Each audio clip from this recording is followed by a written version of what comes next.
Well, hello and welcome to another Tyrrell's Classic Workshop.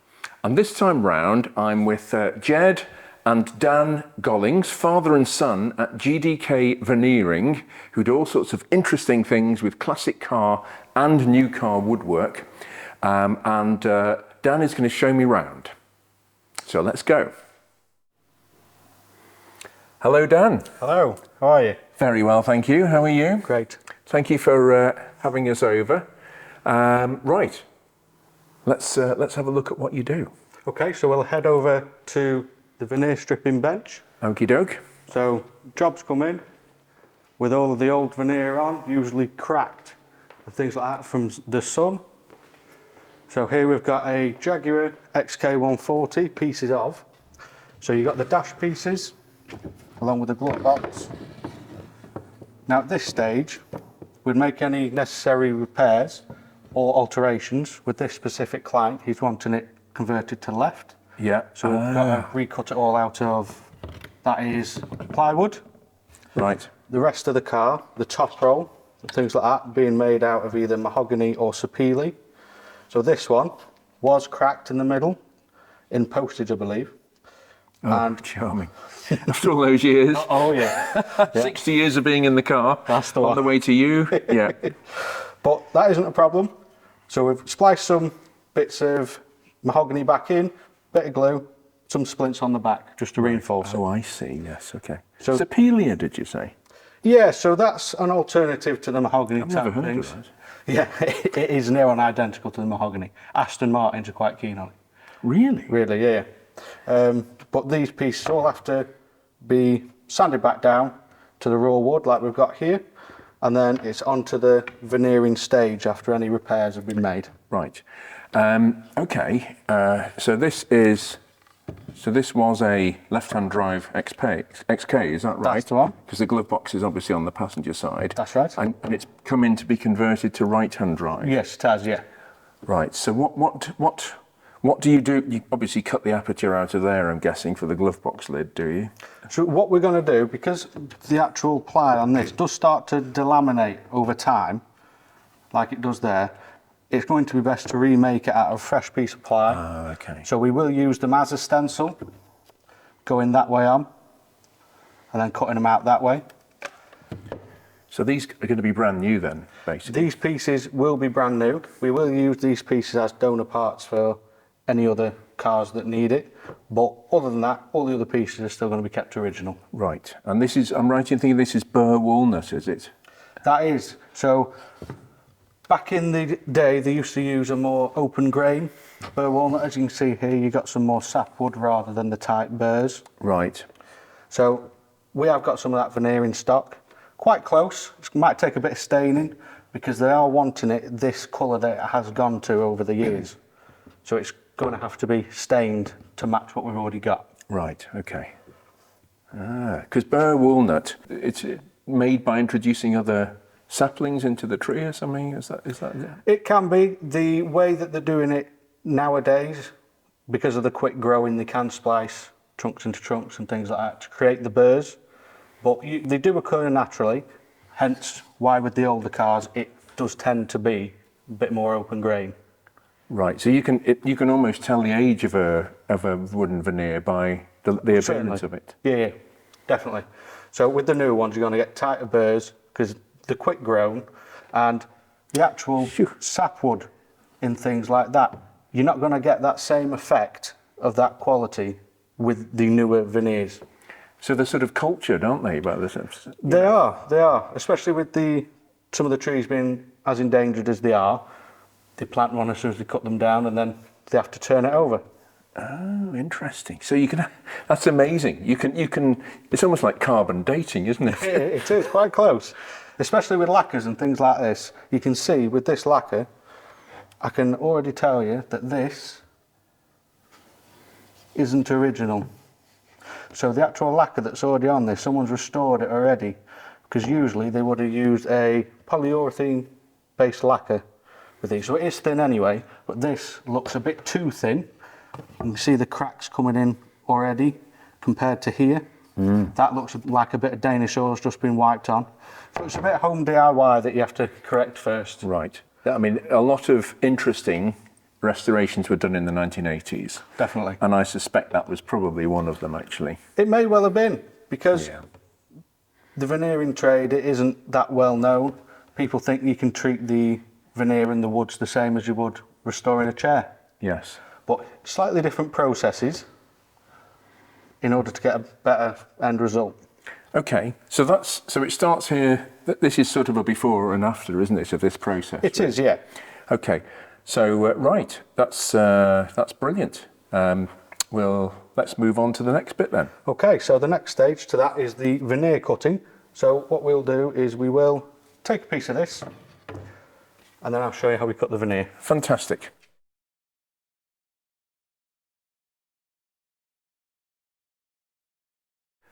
Okay. Okay, so the next step is the veneer cutting. So as you saw in the last part, this is part of the XK140, this is Right. the binnacle. Yep. So we've also got here a bundle of veneer. You can see just how thin it is. What sort of thickness is this, actually? You're looking at about 0.25 of a mil. Oh. So it does alter the thicknesses depending on what type of veneer we're going to be cutting. So more the straight grain walnuts, you're going to be looking at 0.5, 0.6 Right. maybe. So on this occasion, we've got this nice bit of burr walnut. Beautiful. As we were talking about before, you can see where it is more clustered together with the Yes. burrs. So in order to keep in character with the car, we're going to use this bit more open grain, where you can see Oh, here. very clever. So in order to do that, we're going to get a book match to go down the middle, exactly in the centre, Oh, seriously. while skipping all of this extra burr. Oh. So the first step that we're going to do is we're going to book match the veneer. So we're going to get 2 of them and flip them out. And there you can already see the nice people at the mill have already gotten it pretty close. So you can see the pattern already starting to match what is just about half a mil off. So in order to get a nice tight cut, what we're going to do is flip them back over, and you can see as the pattern carries on. Just going to shift this out of the way. We're going to use the cutting mat to get nice, clean, straight lines. Fresh blade in the knife. As you can see, just before we make the incision, measure twice, cut once. Oh, absolutely. So we're just going to make sure the pattern is as close as can be. With these little burrs here, we're going to push that just slightly over, making sure it's still square all the way around. Then we're going to grab steel rule. Then we're going to be cutting about 1 square off. Not too much, but just enough. So we're keeping the ruler on where we want to keep. Keeping nice light cuts to get as tight of a pattern we can. Okay, so now we've made the cut, we've got a nice straight sharp line, and then we're going to fold it back over it to get the join in the middle. Beautiful. So the join is now closer than what it was. To get it in the middle, use some tape. Then this is where the hard work begins, making sure the pattern follows on all the way down. So pinching it together as tight as you can. Okay, so now we've got the joint in the middle. Yep. We're going to want to flip it over. Careful as you can, because it's very fragile. You've got your nice line in the middle there, all the way down. We've got a slight imperfection in the veneer here, but we're going to make sure that it's in one of these holes so it doesn't affect the end result. Yeah, clever, clever, clever. Then all we're going to want to do, place that in the middle, making sure the join is in the middle of the binnacle. because when you're driving the car, you're always looking at the speedometer. So once we're on this side, we're just going to draw around with a pencil, and then we're going to cut it out with a craft knife, or I tend to use a scalpel. Very sharp, but it gets the job done. Right. Shall we move on to the next stage of the process? Okay, so the next stage is veneering. So we're going to be gluing up a piece of veneer and getting it in the press. Fantastic. Okay, so you've put the glue on the veneer. Yeah. It's gone in this whizzy. It looks like a body in turning compartment here. What are we going to find when you lift this up? So in the vacuum press, we've put the piece of wood with the veneer substrate on top. Okay. We're going to lift this up, and then it's still going to see the outline of the item that we've veneered, hopefully. What's it going to smell of when we lift it up? So usually it's a tinge of, it smells like B&Q, that's why I explain it as. Right. So you've got a bit of damp wood in there, a bit with silicone. There's no decaying or anything like that from any sort of body parts or anything, is there? Not as far as I'm aware. Oh, good. Okay, right. All right. So we're going to lift this up. Oh.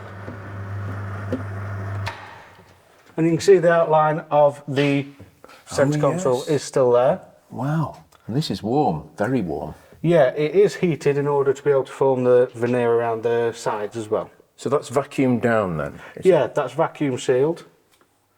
Once it's turned on, with the assistance of the heat to give that bit of flexibility to the rubber bag. So now that's ready to come out and then be cleaned up, ready for spray. Brilliant. Well, it's been through the sanding process now and all that good stuff.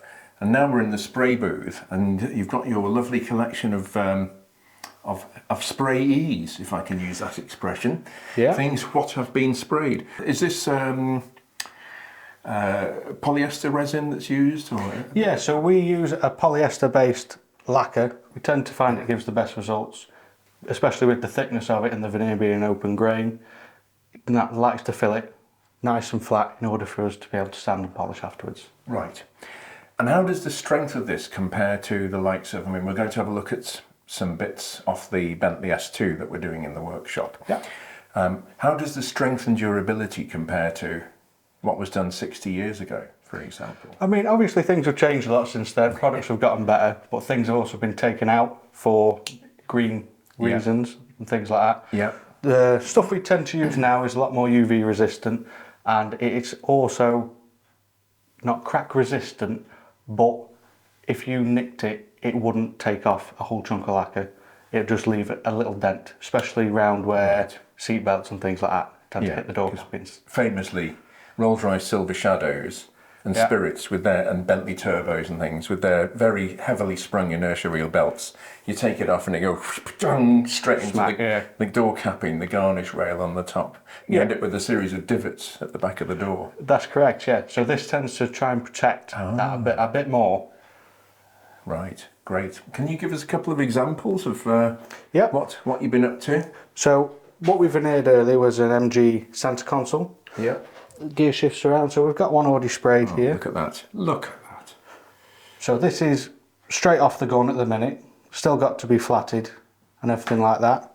But this is after 4 coats, and it's already been left about 3 or 4 days to cure, but we tend to leave it 7 just to give it the chance to sink in. Right. Now that's interesting you use the expression sink in. Yeah. Because we're just looking at the last video was about a Ferrari F40 restoration. Okay. It's very important, this thing about sinkage, isn't it? Because it is. If you try to polish it sooner, it will be, am I right in thinking it will clog up the... It would. It'd clog up the disc and the mop. Right, but also it still wouldn't have done its full journey. Exactly. So it would look nice and polished and perfect here, but as soon as the client's had it back about a month or so, you'll start seeing it become more of an open pore effect, which why we leave it the time that we do. Right, absolutely, yes. We're going to, if we can now, just have a look at the Bentley S2 stuff that you've been doing for the Bentley restoration that we are doing. Craig's been doing the headlining, and obviously you've got, what is it, 18 pieces off that Bentley? Something like that? Yeah, it's quite a big cars, the Rolls and the Bentleys of the past. And they've got a lot of woodwork on them as well. Exactly, a lot of craftsmanship went into them, so it's important to get it right. in the restoration process. Yes, and they weren't shy about their woodwork, were they? Oh no, definitely not. They like to splash out on the different types of veneers they used. Right, let's go and have a look at that. Let's go. Well, looky here, to paraphrase Clint Eastwood. Yes. That is fabulous. So these are the garnish rails out of the Bentley S2, S3 that we're restoring. And this is what's called a standard steel saloon. You'll be familiar with this, that they made after the war, the Second World War, they made standard steel saloons, as they're called, even though there was a chassis underneath them. But you could have coach-built versions as well. Okay. And I'm sure you've done wood off coach-built cars.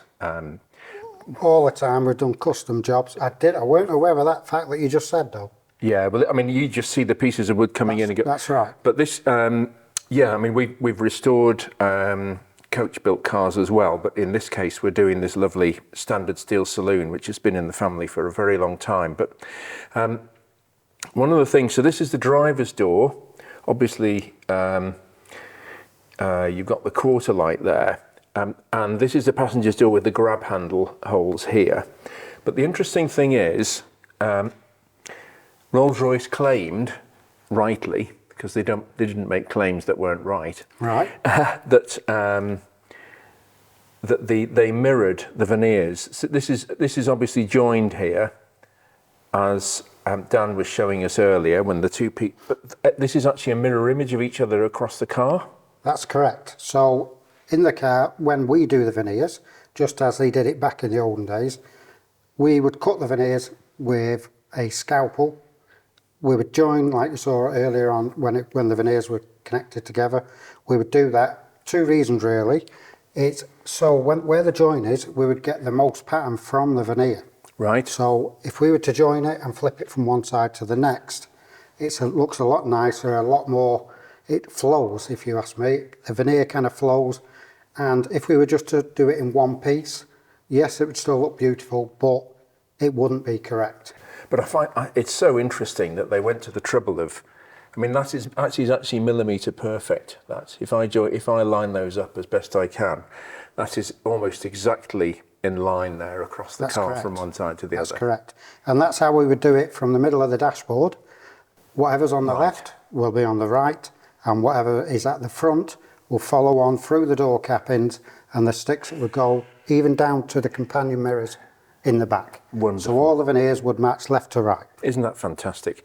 Okay, can we just have a look at the other dashboard bits? Certainly. I don't quite know what to do with these now. We'll just put them there out of the way. Beautiful, beautiful work. I mean, when you bear in mind the substrate, the actual, what you're working with is 60 years old. Correct. It's like anything else in life. As the age comes along, we're never going to be perfect again. But here at GDK Veneering, we always try to aim so it's in period with the car, the age of the car. Right. We want it to look right in the car. Yes. Yeah. So it's fabulous, but not sterile, if that makes. That's correct. I mean, it's not detailed. It never was then. It was lacquered. Right. It was polished, and that's how the look. That's what we try to achieve with every job that we do. Fantastic. Well, this is the main instrument cluster at the centre of the dashboard. And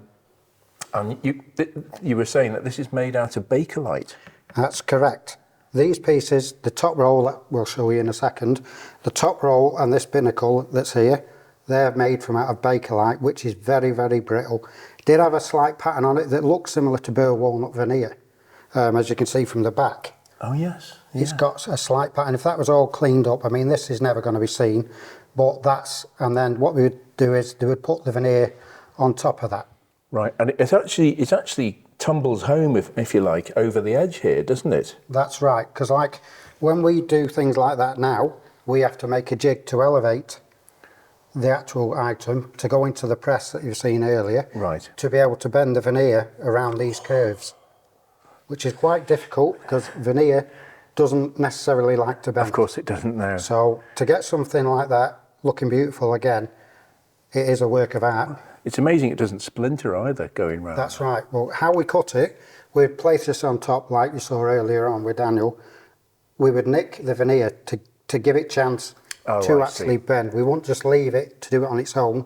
We would tight it round so it forms that shape.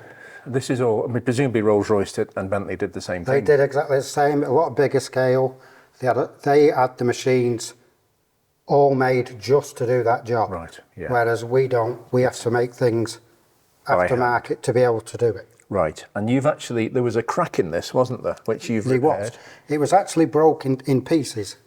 So you could lift it like that. So what we did is we re-glued it first.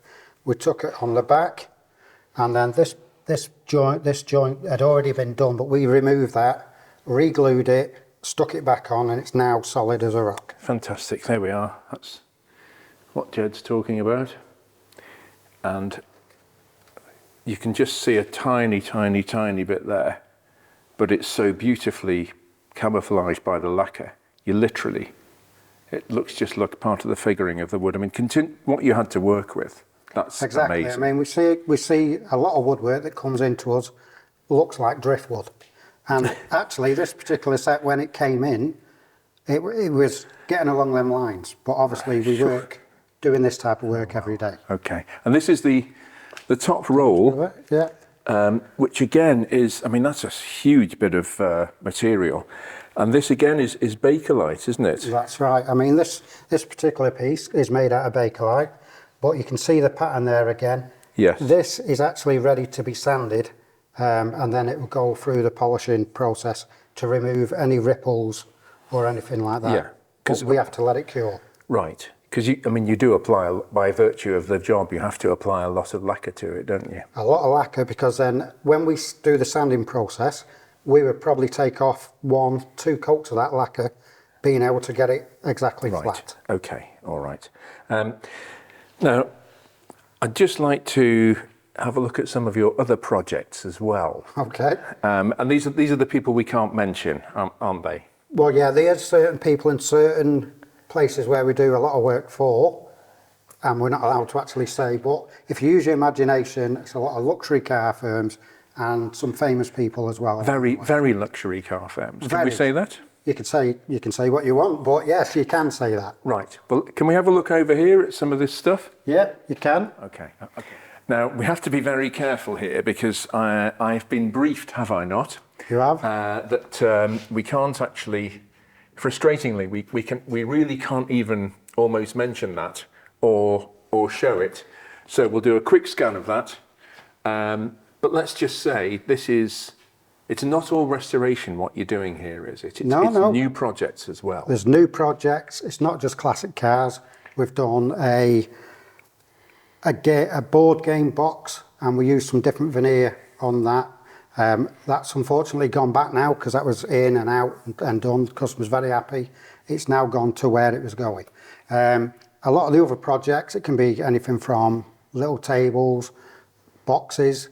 We could put boxes like in Rolls Royces and things like that. Tissue boxes that normally sit on the back window ledge. They were very, and also things like cup coasters. Believe it or not, veneered cup coasters. Wow. Okay. And on one occasion, you told me that you had a visit from royalty. That's correct. Not from this country, but it was royalty. They dropped off a dashboard for us to re-veneer. It belonged to a late husband. We then restored the woodwork, and in that meantime, they rented a castle in Wales for 3 weeks. As you do. So on that note, thank you for watching. Hope you've enjoyed it. We will be back with something else very soon, and please do subscribe.